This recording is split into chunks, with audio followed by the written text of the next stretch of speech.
The fucking hype. Oh my god. That is an A-tier moment. I'm done. I'm done.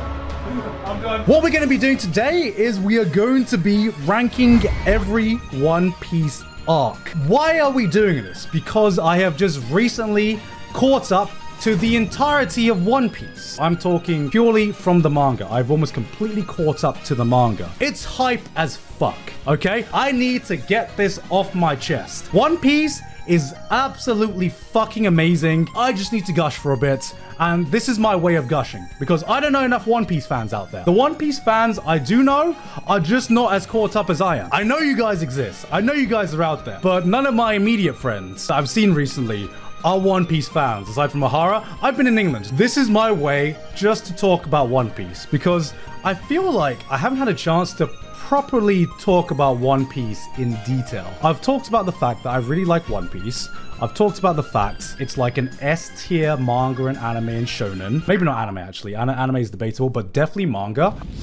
But before we move on, I wanted to give a quick shout out to today's sponsor, Data Live Spirit Pledge HD. Data Live Spirit Pledge HD is an innovative action dating sim. That's right, weebs. You heard right. It's a dating sim. Based on the popular light novel series Data Live that is officially licensed by Kadokawa. That's right, this is a shout out to all the Data Live fans out there right now. Don't tell me you don't exist, I know you do. The 4th season's airing right now. I know you guys are out there somewhere. This version is actually a complete remaster of the original Data Live Spirit Pledge, which has been remastered using Unity to give you a much smoother gameplay experience. The game offers a combination of high-intensity real-time action gameplay with a fresh take on the romantic visual novel formula by fusing various simulation elements to enhance your immersion in the world of Data Live. That's right, weebs, you no longer need to just roll for your waifus.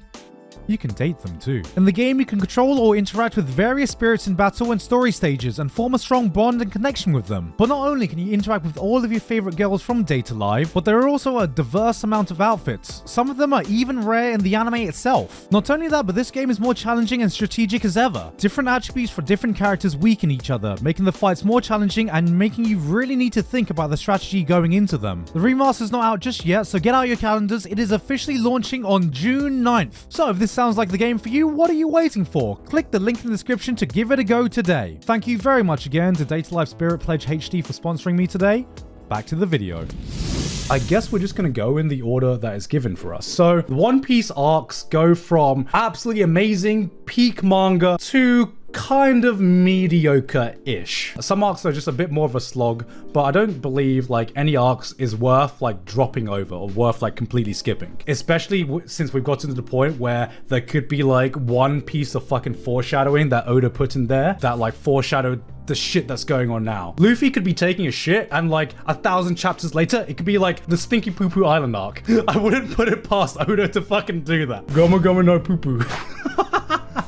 I'm a fucking child. I'm an absolute fucking child. And another thing is that I don't know how good my memory is on a lot of these arcs, but let's just get it started. So the first we got Drum Island. Ooh, okay. Even though we're ranking it S to D, I don't believe that D means bad. Is it a B or a C? I'll put it in B for now. When I think back to One Piece and the Drum Island arc in particular, I think back to Chopper's flashback and backstory. There are a lot of lines that stick out to me in One Piece, but one line that has always remained with me was when the doctor ate the mushroom and he says people don't die when they're shot or when they eat a mushroom or when they're food poisoned or whatever. They don't die when they die. Fuck, I just became a Fate fan for a second. Fuck. They don't die when they're shot or they eat a mushroom. They die when they're forgotten. I still remember that line to this day. It's like such a beautiful line, and like the lead up to that moment, absolutely fucking beautiful. The reason it's a B, I believe like a lot of early One Piece arcs suffer from a similar issue. The villain looks so beatable. Wappo was like a mid as fuck villain. He was designed to be hated and that he certainly did his job, but also he was weak as fuck. There was never a doubt that Luffy was going to defeat him. Now that I think about it, there's not a lot that really stands out to me about Drum Island aside from the flashback and the point where Chopper joins the Straw Hats. Might be a C. I'll put it down for C now. Unless it's a lore heavy arc. What was the lore that was put into this arc? Because it's hard to categorize One Piece arcs based on like the grander lore alone, because a lot of the grander lore alone didn't make sense until like thousands and thousands of chapters ahead. It's hard to judge it because you would have to judge One Piece based on everything in itself. My problem with that is that I barely remember lore details being dropped. There's only like a few arcs that are really overall lore heavy, and I feel like that mostly plays a part post time skip, because I think that pre-time skip One Piece, you can judge a lot of these within its own bubble. I think Drum Island works as a fantastic story, as a standalone story. And having said that, also Alabasta as well. Alabasta, S tier for me. Alabasta is one of my favorite arcs. Like, Alabasta works well as a standalone story and as a One Piece story as well. I've often said this, but if Alabasta was its own anime, you got like an episode or two to like set the scene and set the premise of Alabasta in like a standalone 26 episode seasonal anime, it would be like contender for anime of the year. It was the first time I felt like a villain was truly threatening to Luffy. Crocodile is so much swag. It was the first time where you saw a villain and you're like, fucking hell, this guy is a badass. Holy fuck. You go from the villains that were like introduced in East Blue and like the Grand Line before, and you're like who is this guy? Arlong who? Crocodile was someone who was built up, and he very much met the hype. And another thing that was incredible as well was just Vivi. Vivi was like such a nice addition to not only the Straw Hat crew, but because of how involved she was within the wider Alabasta story arc, it just got me more invested. Seeing her so desperate to stop what happened in Alabasta, seeing her just love her country and trying so hard for it is just, oh my god. I remember moments, and I remember how much arcs stood out to me at the time. One Piece is like 1,000 chapters long. There's a lot of details that you can forget. When I think back to One Piece, right now, I judge it on the moments I remember, and Alabasta is right up there as one of the arcs that I remember the most, because I remember how much I absolutely love Alabasta. Alabasta's final farewell. That will stick with me. Jaya. Okay, this is hard to judge because Jaya is such a short arc, so I feel like it's unfair to judge it based on other arc because it should just be with the Skypiea arc, right? Having said that, I really liked Jaya. Like, if I'm going for enjoyment of Jaya, it would be an A, because that moment with Bellamy, holy fuck, man, that is an A tier moment. It's not just Bellamy. It is the Blackbeard speech as well. Two major fucking moments in like a very small arc. And I feel like Jaya was the first time, you know that moment in every shonen anime where the villain underestimates the character's power level, or the character's like secretly hiding that power level. I loved how One Piece actually did it, not with like a power scale reveal, but by bounty levels. Bounty levels is such a unique way to power scale in One Piece, and I love the way that instead of having like an A tier or an S tier or whatever, just having a price tag that equates to how much of a threat the government sees you is just such a unique way. A lot of power levels don't make sense because you can literally tier shonen characters and they'll always be that one character who's secretly more powerful than a power level, or that one character who's secretly like a weakling or something, you know what I mean? In One Piece it makes sense because bounties aren't a direct indicator of strength. There's more factors to it than that. It's just a rough indicator of strength though, because if someone has a fucking high bounty, they're powerful. Someone could be of equal level but have a higher bounty, but be more of a threat to the world government. So I think it's like such a unique way to power scale. I will say this, I prefer Jaya more than like Skypiea. Skypiea is like a solid B for me. Jaya set the standard for Skypiea a little bit too high, because I saw the Bellamy punch. I'm like, fucking yes, I'm fucking hyped to go to Skypiea. And Skypiea was good. From what I remember, there was just like a lot of moments that dragged in Skypiea for me. I don't know if the pacing is different from the manga, because everything before Marineford, I watched the anime. I really liked Enel. I really liked the fact that Haki was introduced, but aside from like the flashback and like the Golden Bell moment, I don't remember a lot about it. Poneglyphs isn't a moment. Poneglyphs is just lore. I'm trying to judge each arc as much as possible within its own bubble. I'm going to be saying this a lot for pre-time skip arcs. I might factor it more during post-time skip arc because that's where you actually get payoff. I'm looking for payoff. That's what I'm looking for. Moving on. Long Ring, Long Land. This is probably my least favorite arc of One Piece. It's pretty easy. The only thing that really stands out to me about this was when Aokiji was introduced. That scene where he freezes the entire ocean.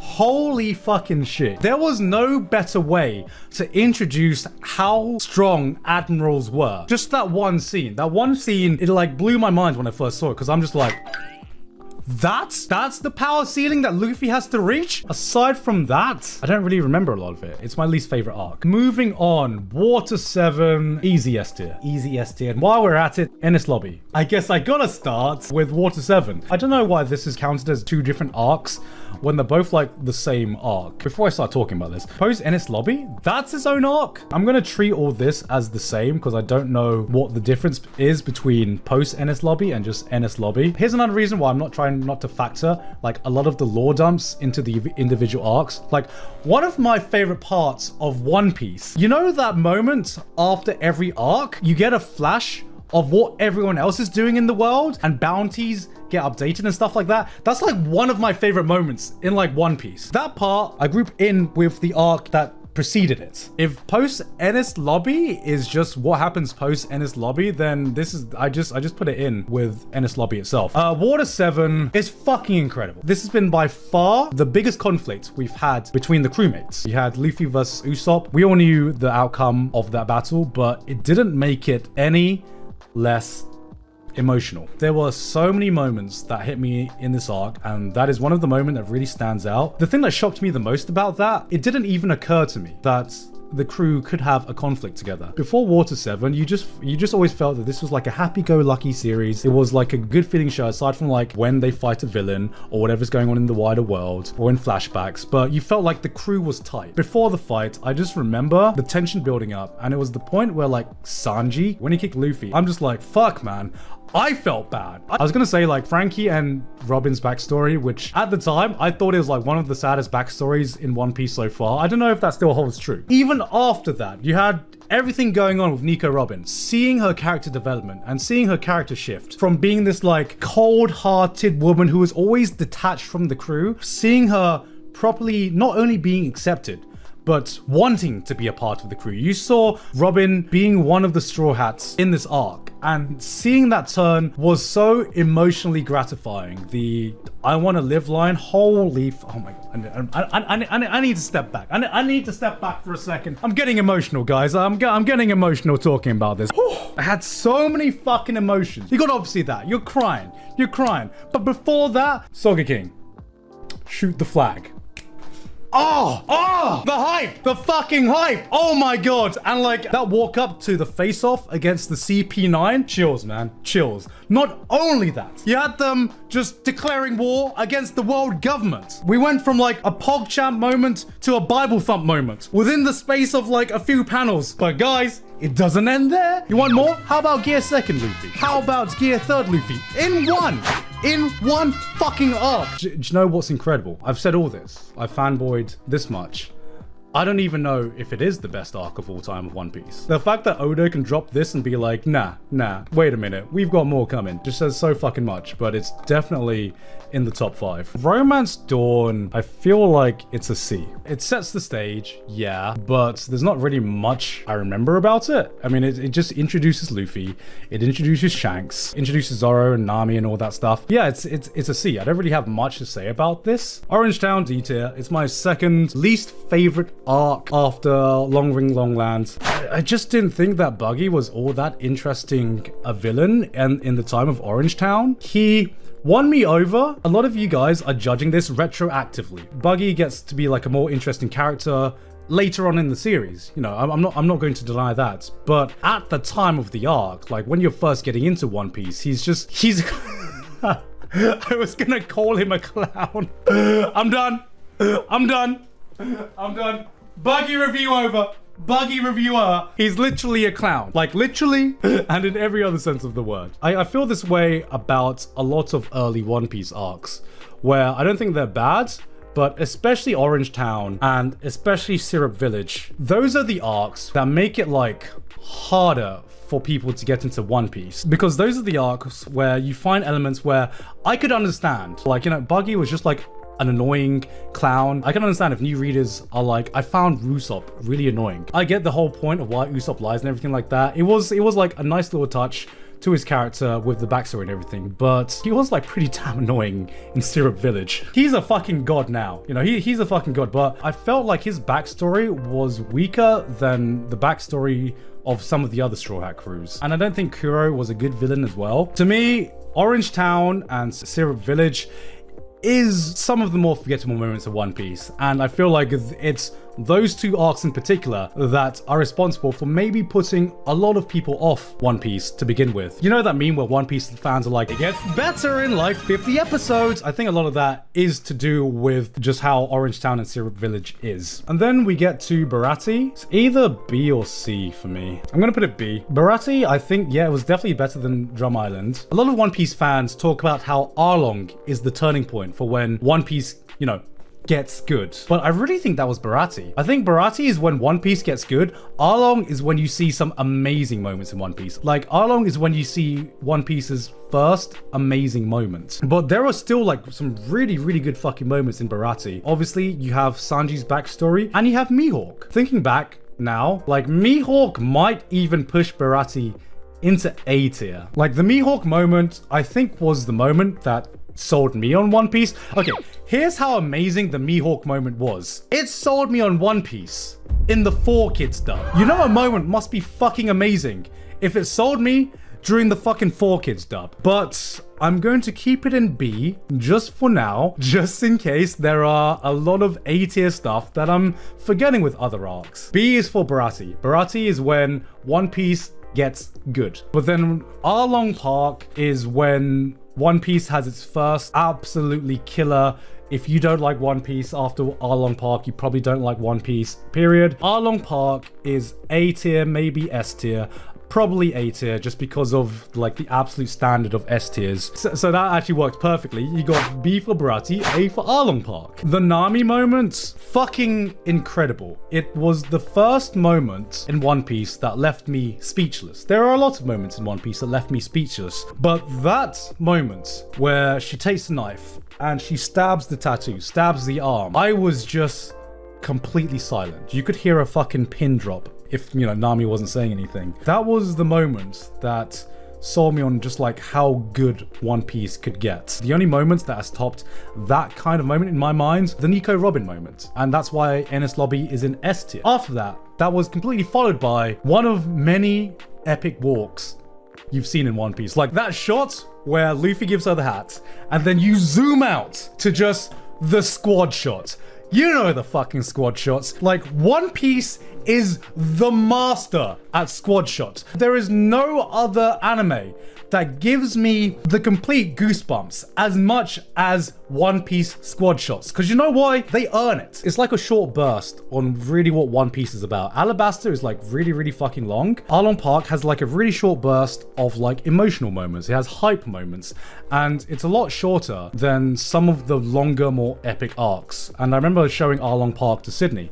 And I was like, this is why I like One Piece. And she cried, she got hyped, she got everything. And she's like, okay, I get it now. I get it. Moving on to Logtown. Logtown, I also think is a B. I really enjoyed Logtown because it didn't have any like epic super hype moments, but it had like, I just enjoyed the arc, period. Not because of any major plot developments, a lot of little moments. You had Zoro like throwing up the sword and seeing if his arm would be cut. I fucking loved that moment. That was like a badass moment. Tashigi and her whole interaction with Zoro. The clown was back, Buggy was back, and he was more likable than he was in Orange Town at least. Dragon first came as well. That was like an epic moment. You had Luffy redoing what Gold Rogers did, basically on the stand. There wasn't like a single moment where I'm just like, yes, peak One Piece. But there was a lot of moments where I'm just like, every episode about this is enjoyable.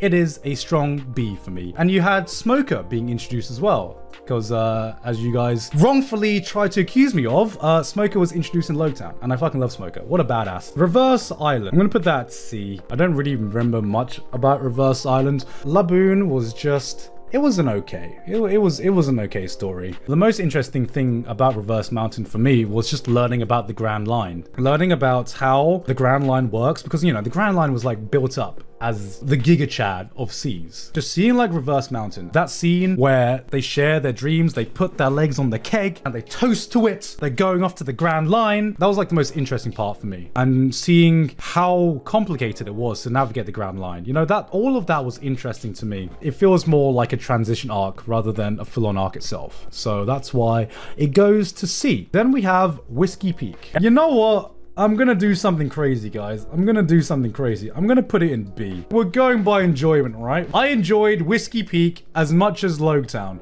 Do you know why? We got to see Zoro be a fucking Chad, and that was just so fun to watch. Seeing Zoro take on like the 100 assassins or whatever, that was so much fun. It doesn't mean much in the wider world of things. Zoro taking on Baroque Works was just really fun. I think one of my favorite scenes with Zoro, when he was like fighting the 100 people, he faces off against Miss Monday. I'm like, oh, a challenger has appeared. Cuts to the next shot. Zoro's just like got her fucking face in her fist and she's like screaming in pain. I'm like, what a fucking chat. It was just fun. I don't know. It was just fun. Moving on to Little Garden. Little Garden went on for a bit too long in my opinion. It's a C for me. I don't know if my opinion would change if I read the manga. I just felt like it was a bit Whiskey Peak was kind of like a throwaway island for the first Grand Line. That was like a very short arc. Little Garden, was it the first big island? Because it was before, yeah, it was before Drum Island. Yeah, and it just didn't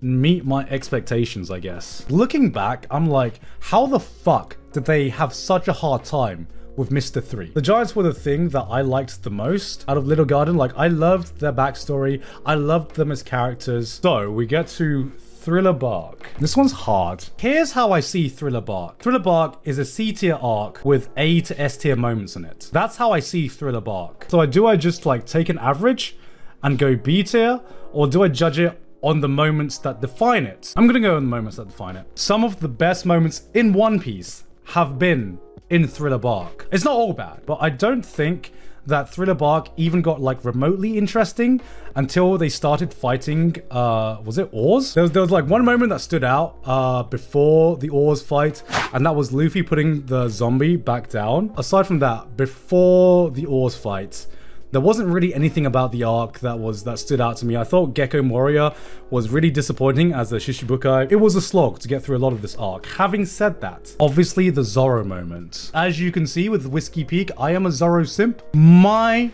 fucking god. Like, to me, that Zoro moment with Kuma and just the nothing at all, that to me like shot Zoro up as my favorite One Piece crewmate. If Zoro needed to stamp his authority on just absolutely how much of a Giga Chad he is, that was the moment that did it. It not only showed how badass he is, but it also showed how loyal he is and why he deserves to be Luffy's right-hand man. Everyone in the Straw Hat crew is loyal. Zoro proves it on a level that hasn't been shown by the other crewmates. It's absolute chills. It is peak One Piece, and I think that is why I'm going to keep it at A tier, even though, like I said, I think overall Thriller Bark is just like a C tier arc. But because like the high points of Thriller Bark just make me forget about how much of a slog other points in the arc it was as well. Brook's backstory, it hit me, but I think Zoro's moment just tops anything in that arc, and tops moments even in some S tier arcs for me. Moving on to Shabadi, I would put this at like a high A tier, low S tier. To me, Shabadi is like leveled up Jaya. Shabadi and Jaya hold a lot in common where it feels like, you know, it feels like a transition arc to something bigger. It's very short. They spend very little time in that arc, but it's just Jaya, but like with more amazing moments. No, it's S tier. It's S tier. I'm kind of remembering the moments in Shabadi. It's not only short, but it has S tier moments in it. Like Jaya, Luffy punches a guy. As hype as the Bellamy punch was, the Shabadi punch somehow fucking just upped that by 10. Like, holy fucking shit. It was the hypeness of just the worst generation being introduced. You got Kizaru just absolutely flexing on the Straw Hats. You have Rayleigh being introduced. I'm like, now that I'm saying everything, holy fuck, this is an S tier arc. I'm just thinking back to just the amount of stuff happening in this arc. Like, you meet Rayleigh, obviously Roger's right-hand man. At the moment that people don't really talk about, there are so many moments, amazing moments in this arc, is the moment where he starts reminiscing about obviously everything that happened. There's two moments in his speech that really stood out to me. One was the day that Roger got executed, and he said that he'd never laughed more than he did in his life, and he'd never cried any more than he did in his life. That fucking hit me. My god, that line hit me so much. And then right afterwards, when he's about to spoil the end of One Piece, and Luffy is just like, yo bro, spoiler tags, Spoiler tags, bro. Shut the fuck up. I don't even want to know. Get the spoilers out of here. Luffy's a better man than me. I'm right here spoiling all of fucking One Piece right now to you guys, and Luffy's like, no.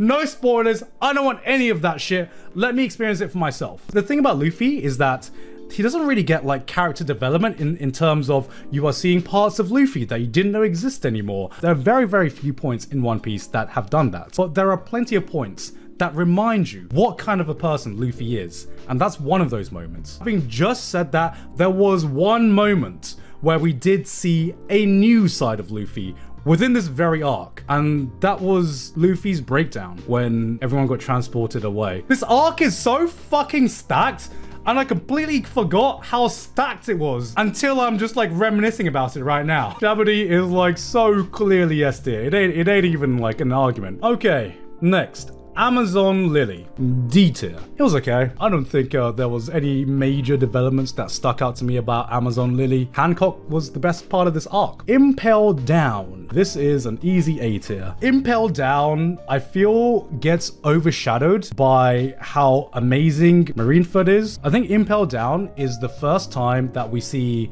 someone reappear. We see a major character reappear. I don't really have anything bad to say about Impel Down. My biggest criticism to Impel Down is that I just think it was just a slight level below what I'm putting at S tier. Obviously had Bon Clay Summer.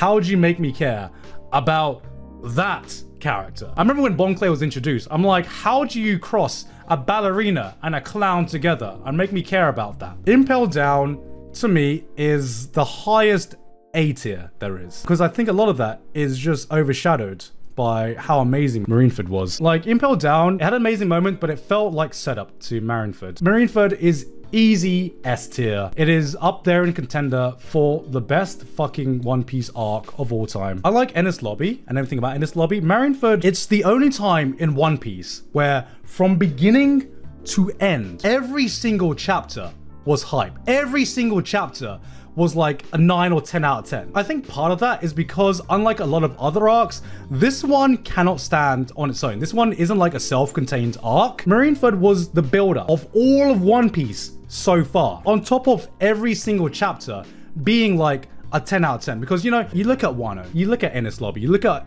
all of the other S tiers, you need the setup to get the banger moments, to get like that 20 chapter stint when everything was a 10 out of 10. Marineford had that. Its setup arc was Impel Down. I think Marineford is my favorite One Piece arc of all time, because on top of every chapter being a 10 out of 10 banger, you had arguably the biggest plot twist in One Piece so far. Oda had waited that long to kill off a character, and I'm not talking about killing off a character in a flashback or anything. He waited 500 chapters to actually kill off a character, and he didn't just kill off one.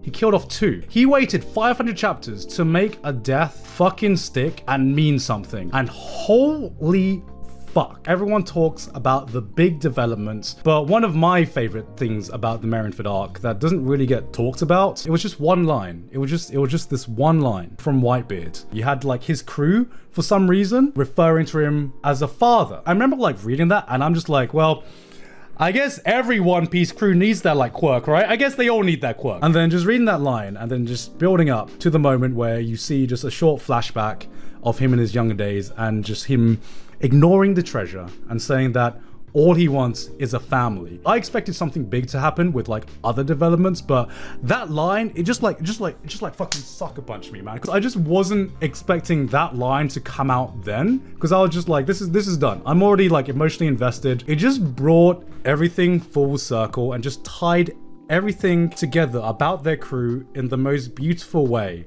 And it was like, it was such a One Piece moment. Moving on, post-war, I mean, isn't this just like part of Marineford? I guess I'll put this in A then. Like I said before, for some of my favorite moments in One Piece comes after the big arc. And post-Marineford arc was probably like my favorite post-arc One Piece arc that is out there. Is that a sentence that makes sense? Am I making sense? And you obviously get Luffy's backstory a bit more as well. Yeah, that's a high A. Return to Sabaody. And that's just a B, right? This is just the arc where you see the crew flex their new powers. It's a nice little flex arc. It's enjoyable. It's a B tier. Fishman Island. Okay, so originally I was going to put this as a C, but like I'm thinking back and I think it might deserve a B. The biggest problem Fishman Island had initially was that it was just coming from the hype of Marineford. I remember being sorely, not disappointed, but just sorely underwhelmed by Fishman Island. Marineford had just happened, post-war just happened, and you were just like, holy fucking shit, One Piece has peaked. How are they gonna fucking top this? What is Oda got coming next? And then it hits you with the Fishman Island. Oda is still mortal. It is absolutely impossible to come off the hype of Marineford. So I think because of that, a lot of people have like worse memories of Fishman than it actually was. But thinking back about how many things happened in it, post time skip One Piece is when I actually started to care about the lore of the wider world. So you talked about lore drops in like Alabasta and, you know, Skypiea and all that shit. I didn't give a shit about that. I didn't give a shit about it because it didn't come into fruition until like post time skip One Piece. This is where you kind of started to see the payoff of like the wider lore and the wider world of the One Piece universe as a whole, as opposed to just judging arcs by their individual merits. It's become a lot harder post time skip to judge arcs by their individual merits because a lot of the payoff has come from the wider lore. Yeah, it's a B. It's a B. Punk Hazard. It's a C for me. It's a C. No, it's a B. I forgot about Law's moment. If it wasn't for Law's hype ass moments, it would be a C. Completely stamping out. The new era has started. This is the time for the younger generation right now. Aside from that moment, I don't really remember much about Punk Hazard. There was things about, you know, like the smile thing, and you had like the oversized children and all that, and that was like sad and all, but I don't know, compared to like some of the other One Piece stories, they didn't really hit me as hard. Dressrosa. A. It's A. Fuck. I said that Impel Down was the highest you can possibly get before S, but I think Dressrosa is a tier below Alabasta, Water 7, Enies Lobby, Shabadi, and Marineford. I think it is a tier below. Dressrosa was the 4th Ninja War arc of One Piece. You know what I mean? Where it had some really good moments in it, but a lot of slow moments in it as well, where it's really, really fucking long. Doflamingo, to me, one of the most interesting villains in One Piece. Even before Dressrosa happened, there was like so much build up. Not even like one of the most interesting villains. I think he's one of the most interesting characters in One Piece. What a great fucking villain. The moment that sold me on Doflamingo was even like is way before Dressrosa. It was like all the way back in Marineford, where he's just like, whoever wins this war will be justice. And I'm just like, fuck, man, this guy gets it. He sees the world in a way that no other fucking character sees it, you know? He's such a good villain. He's so interesting. I'm kind of sad that he got beat down, man, because I want to see more of Doflamingo. It's really good. There is a lot of good moments in Dressrosa. It is A tier. There are some S tier moments. Obviously, you got Luffy, Gear 4. It was a bit goofy. Obviously, Gear 4 was hype because it was OP as fuck. I guess it just like the initial impact wasn't as much as Gear 2nd and Gear 3rd. Oh, the Sabo reveal as well. I forgot about that. Like I said, there's a lot to talk about Dressrosa. That wasn't my problem with Dressrosa. My problem with Dressrosa, it just felt very long. Zao? Is it Zao or Zo? I'm gonna put it at B. Zao felt like it was a setup arc. It felt similar to something like Impel Down, just without as many amazing moments. I think like it was a very interesting concept to have an island on an animal. I thought that was like interesting as hell. It was a setup arc, but it just didn't have as many standout moments for me as some of the other setup arcs that are in A tier. Whole Cake Island. This is hard. This is like right on the cusp. I'm gonna put it as lowest S tier. There was so much of Whole Cake that I really enjoyed, especially Sanji's backstory. I made the assumption. Dumb gun. Why would you make assumptions about One Piece and how affected it could be? There is no character development left for the Straw Hat crew. Everything's been done. And then Oda hits you with the Sanji character development. I'm just like, what? Damn, okay. His character development is probably my favorite character development in all of the One Piece crew members right now, maybe only rivaled by Nika Robin's character development in Enies Lobby. We saw a side of Sanji that we just hadn't seen before. Obviously, the Katakuri fight, probably my second favorite Luffy fight. It was just hype. Having said that, it's a low S tier, high A tier. Reverie. I feel like Reverie, it's an enigma. It's a hype arc, not hype because of any moments. It's hype because of lore. Here's how I view it, okay? Remember before when I said my favorite moments in One Piece was the post arc, the arc where we see what everyone else is doing and you get hyped over lore, you get hyped over bounties being updated. Reverie is that on crack. It's like the biggest fan service, not fan service arc in One Piece. And when I say fan service, not fan service, I don't mean like, haha, booby and all that. You get fan service because it was just hype just to see all of these characters that you've seen in previous arcs just come back to one place, just to like interact with each other.